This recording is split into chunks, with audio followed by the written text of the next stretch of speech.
You talked about February being the toughest month. As a coach, do you enjoy the challenge of it though, and guiding a team through a long season? And how do you sort of approach that? Um, I'm not sure. I'm not sure I understand the question. The How do I guide them through February? Yeah, guiding a team through the long season. Yeah. How do you think you've gotten better at that over the years? Well, I don't know if I've gotten better uh, at it, but I think the biggest thing about February is controlling your slippages. Because the games come so fast, your most of your practice time is spent on scouting reports or how you're going to guard this action or personnel breakdowns, how we're going to guard this pick and roll. Because all these coaches run really good action, so you're always preparing for the game. But you have slippages. Like our pick and roll defense the last couple of games wasn't as good as it was earlier. Our transition defense needs to be shored up. So, um, but when you factor in the games and how much time you have in between and the mandatory days off, like yesterday would have been a good day to go in and clean up some stuff and this happens to every program. We're not unique here. Um, but yesterday was a mandatory day off. We played Saturday, we played Tuesday. Um, Mandatory day off yesterday. So today will be the first time I've been in a gym with our team since in a practice setting since before Texas Tech. So today we have practice today. We leave tomorrow, plays early Saturday. You just have to be really um, judicial with your time, be really efficient. But when you got a pothole, uh, you better get it filled in because that pothole might become a ditch. So, um, but just making sure that we're when you cut your car on, you know what your engine sounds like. If you get a little bit of a click somewhere, you better fix it. But you do that during the entire season. Now, maybe November and December, January, there's such October, such heavy teaching months, and then when the games start rolling around, your game prep is extremely important. But when you see some slippages, you just have to go back and try to correct it the best you can. Thank you, Chris. We'll go to Joseph Duarte with the Houston Chronicle next. Go ahead, Joseph. Morning, Kelvin. Good morning, Joseph. Uh, Kelvin, along those lines, you had mentioned the importance of having a day off. With the quick turnarounds, you have multiple games, I think, every week for the rest of the season. How important is it to sort of manage those days off, whether it's injuries, just getting a guy's their feet from underneath them, that kind of stuff, because you know that there's going to be a grind the rest of the way. Yeah. Oh, day off is kind of a tricky term. Um, it's more a rest and recovery day. I mean, they're in the building. We're they're just not doing anything with us.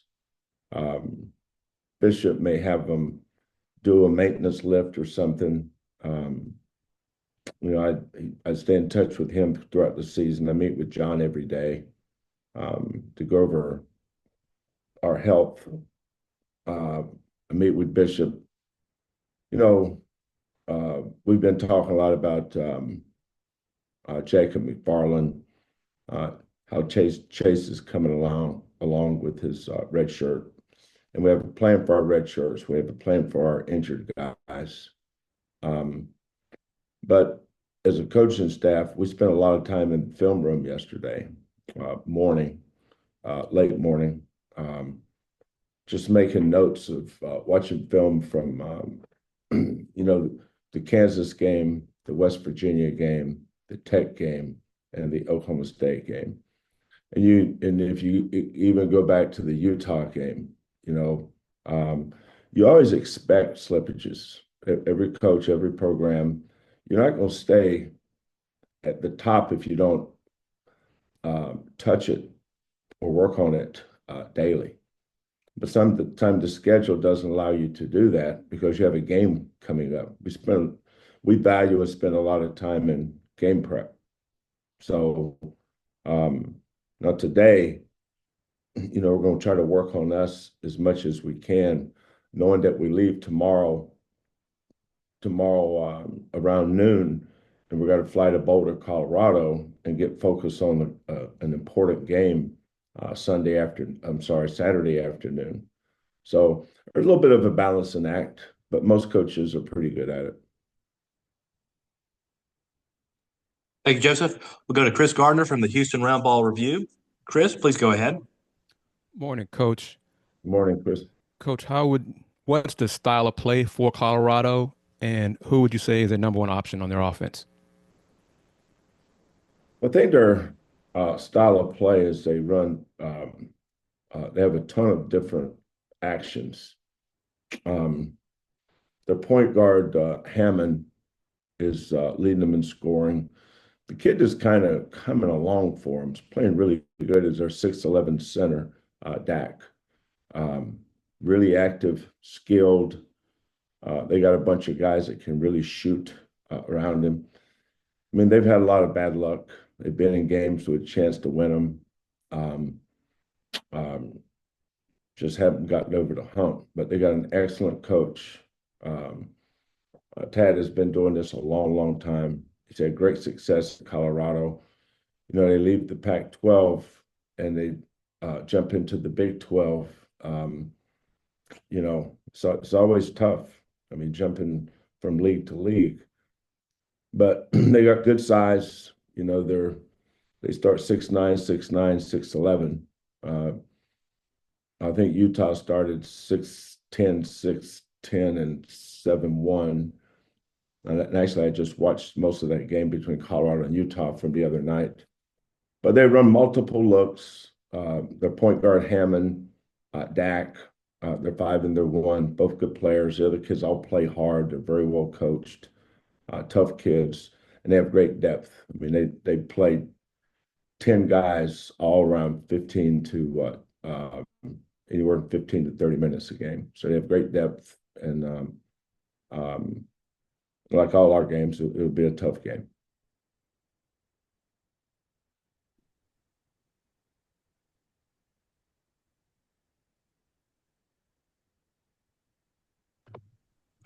Thank you, Chris. We'll go to Manav Gupta with College Basketball Review. Manav, please go ahead, sir. Good morning, Coach. Good morning, Mana. So you had mentioned how you felt Texas Tech outcompeted the team, and I know you mentioned how you felt the team needed rest after Oklahoma State. Would you say that the level of effort and toughness was where it needed to be on Tuesday, and how would you, I guess, maintain that versus the competition coming up? We maintained that by doing what we've done for 10 plus years.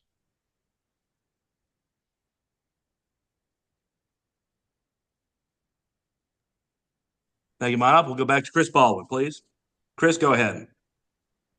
Kelvin, you mentioned Chase. What have you seen from him in practice, and how has he helped you guys, practice-wise in preparation? I'd say Chase has really improved over the course of this season. Outstanding shooter. He's one of our better shooters. I would put him on a level with LJ and Emmanuel. He's that level shooter. 6'6", thick, very bright kid. Brings great energy to practice every day, great energy to the bench, great energy to the bus. Everybody respects Chase. I love the kid. I think he's on track. During the course of his career, I think he's going to have a great career here. Thank you, Chris. We'll go to Greg Bailey with KTRK TV. Greg, please go ahead. Kelvin, good morning. I think you mentioned the word confidence as it related to Milos.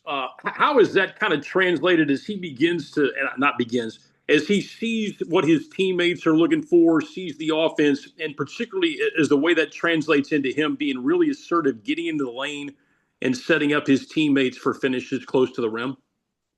Yeah, he was really good. He was really good against Oklahoma State at that. Um, he's the starting point guard on the team that's I think ranked fifth in the nation and in first place in the Big 12.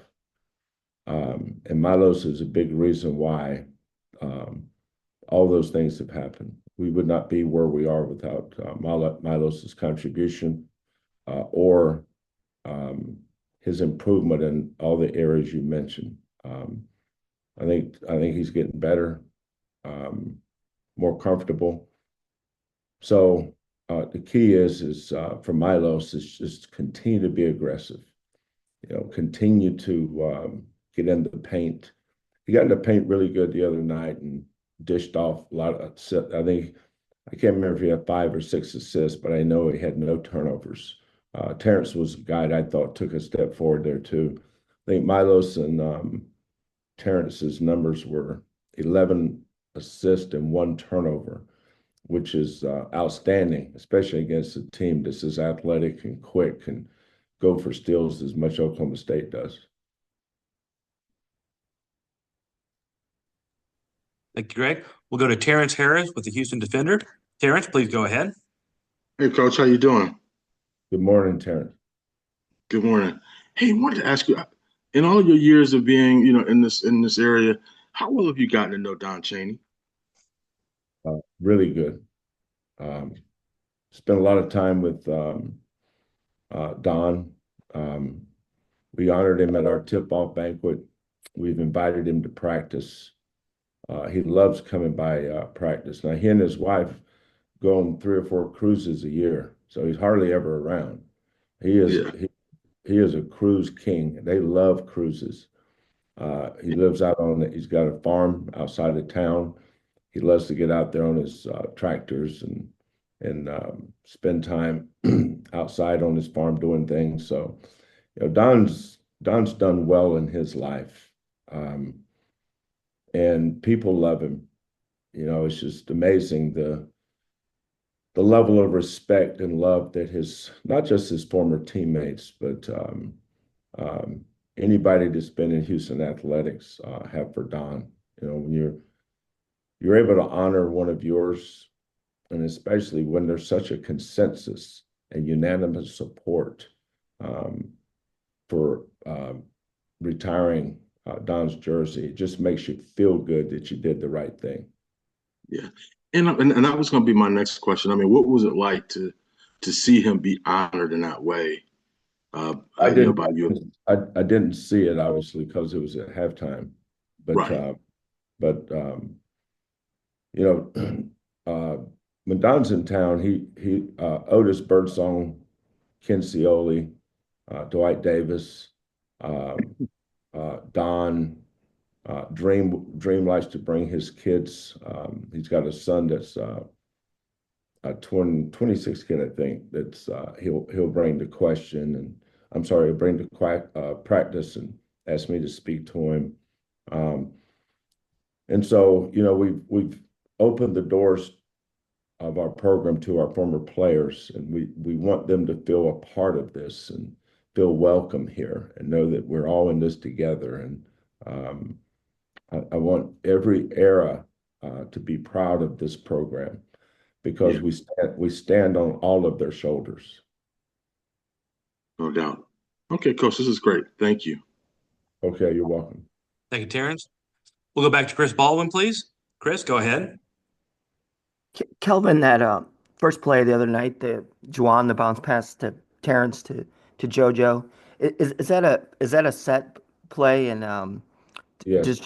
does Juwan's passing ability to let you do, different things, what he can do from the 4? Yeah, that was a called play. We worked on that in our shoot around that afternoon.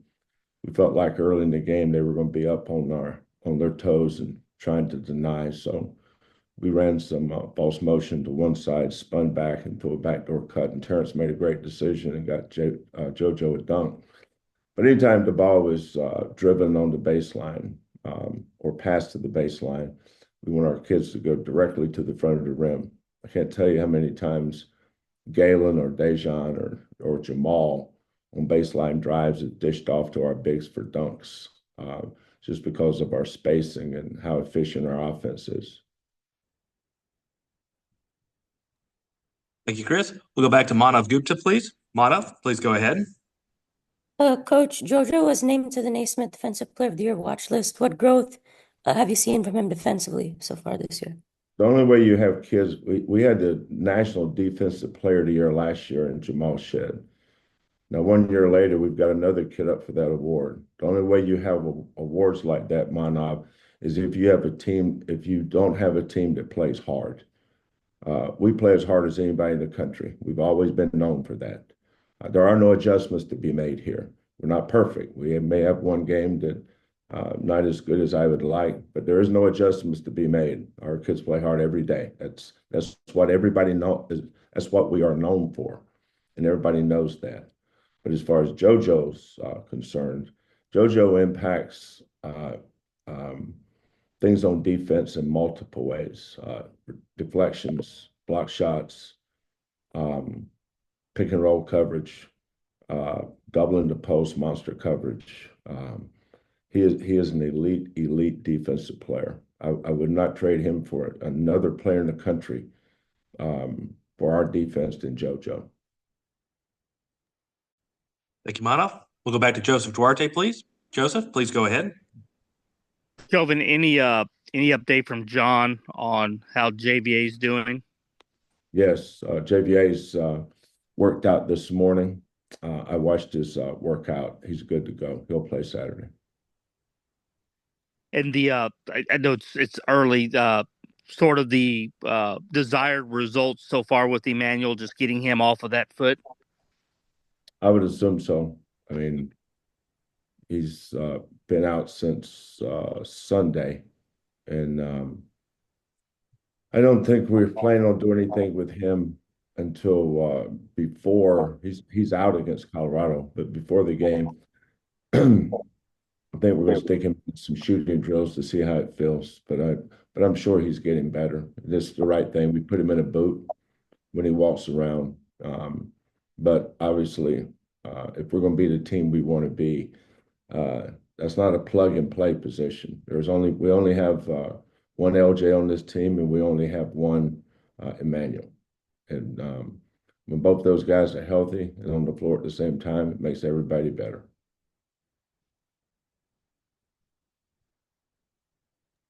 Thank you, Joseph. We'll go back to Chris Gardner, please. Go ahead, Chris. Coach, what's your assessment of Terrence's, I guess, mid-post game?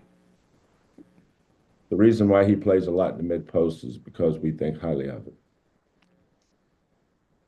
And as far as facilitator, scoring, what do you like to see from him out of that position? Just keep getting better. He had 6 assists, 1 turnover. I'd say when Terrence got here, he was really, really good at turning the ball over, especially if you pressured him. I used to tell him that Home Depot was having a sale today on handles. Why don't he run down there and get see if they can go 2 for 1? But he's really improved. Terrence, when Terrence got here, he was nowhere near ready to play college basketball. And I felt sorry for the people that had such high expectations for him, but they were never our expectations. It was somebody else's. So we never get disappointed in our kids because we know exactly what we're getting. And we knew that Terrence was going to be a kid that was going to have to develop over time. And now in his 3rd year, watching him play with the confidence he plays, seeing him get to his mid-range game, he was always good at the mid-range post. He was good at that in high school. He didn't get good at that here. He was good at that playing for John Lucas's AAU program. What Terrence is, he's a much better passer, much better ball handler, better decision maker. I still think he's got a ceiling above him as far as consistency with shooting. But that's the next step. I would think next season for Terrence, that would be the season where he would put a lot of things together. Things come together for him. Thank you, Chris. We'll go back to Joseph Duarte. Go ahead, Joseph. Hey, Kelvin, this morning, Roger Clemens, the baseball player, posted a tribute to your guy, Toby Keith, and told a story about when they went to Cabo San Lucas for a vacation one year. They were in a Mexican restaurant about to have some great food, but Toby took them down the street about 4 blocks to an alley, and they had two of the best hot dogs that they've ever had. And it was because Toby knew the vendor and knew that those hot dogs were going to be great. Do you have any memories like that of anything that you could share just of your dealings with him, since it's I think today's the 1 year anniversary of his Yeah. passing. Well, Toby loved Karen and Kellen and Lauren, and our relationship was what it was, just awesome. But um, there was a cover band in Vegas that I said Tubby. I just talked to Toby, that Toby had seen, just a cover band, just a cover band of 70s and Motown. And so he flew those guys out to his house. Toby, probably about 4 or 5 miles from where I lived in Norman. And so same old crew, Barry Switzer, Bob Stoops, myself. Um, I think Joe Castiglione was there, probably. He loved Joe too. He just loved the Sooners. But he called us all and he said, "Hey, I want you guys to come out to the house. I got this band that's going to come play for us." So Toby builds this stage. He lived on a ranch, so it was fast. He had a recording studio in his house. Um, um, and so the band came, and we had some libations, and then afterwards Toby had this uh, restaurant cater fish tacos. And that was the time fish tacos kind of were just coming out, and he loved those fish tacos. And there was this sauce. I can't remember what was in it, but you got to have the sauce on it, and it had cabbage slaw, this uh, really, really, really, really great sauce. But there was a buffet. Anytime you went to Toby's house, you always ate good. But afterwards, we went to his recording studio, and he told us he wanted to play a song for us that he hadn't released. And Karen would tell this story better, but I think she went up and helped Toby sing the song. Toby and Karen were up there singing. Karen won't tell you this, but she's a pretty good singer. Um, um, but I could sit all day. I remember going to Madison Square Garden one year to play Duke, and Toby says, "Save me a seat." That's the way he talked to you. Hey, Coach, save me a seat. I want to go to that Duke game with you. I said, "Okay, Toby." So after the game, he'd come back to where I was sitting on the plane. We just sit there and talk. And over the years, when I left, um, always stayed in touch. But that hot dog story is so Toby Keith. As old country boy from Moore, Oklahoma, which sits between Oklahoma City and Norman. Um, just never forgot where he came from. His wife Trish is a treasure.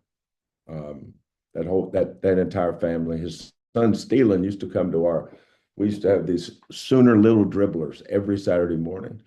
And we teach these kids ball handling drills, and eventually they would perform at halftime of one of the games at OU.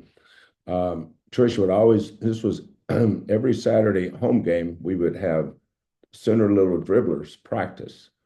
And Toby's son, Steelen, was one of the little dribblers, and Trish would bring him in. And if Toby was in town, he was always in that gym, sitting right there beside Trish, watching Steelen. Um, And then when it was time, whatever part of the season, probably in February sometime, it was time to perform. He's sitting right there. He never missed an OU basketball game, football game, softball game if he was in town. He was the ultimate Boomer Sooner. Thank you. You're welcome.